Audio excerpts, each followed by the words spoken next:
স্বয়ং বিশ্বকর্মা নিজের হাতে বানিয়েছিলেন এই শিব মন্দির। আজও এখানে ভক্তদের ডাকে সাড়া দেন স্বয়ং মহাদেব।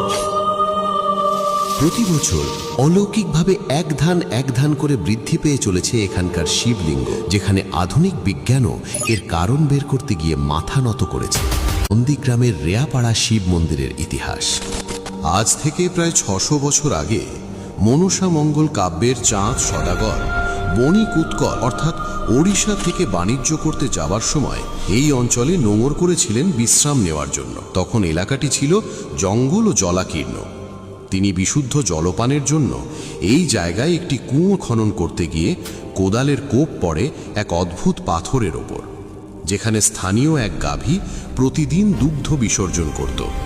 ওই দিন বণিকের ওপর স্বপ্নাদেশ হয় সূর্য উদয়ের আগেই এক রাতের মধ্যে এখানে মন্দির বানাতে হবে, এবং সেই মন্দির নির্মাণের দায়িত্ব গিয়ে পড়ে স্বয়ং বিশ্বকর্মার ওপর।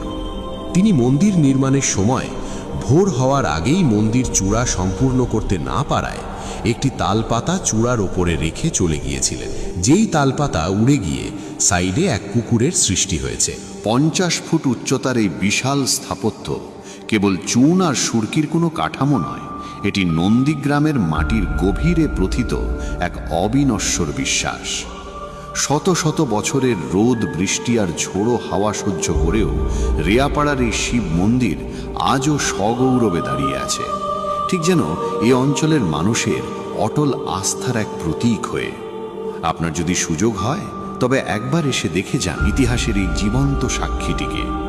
আজকের এই তথ্যচিত্রটি আপনাদের কেমন লাগলো তা কমেন্টে জানাতে ভুলবেন না। মহাদেবের এই অলৌকিক কাহিনী ছড়িয়ে দিতে ভিডিওটি শেয়ার করুন। জয় বাবা মহাদেব। আমাদের সাথে থাকার জন্য ধন্যবাদ।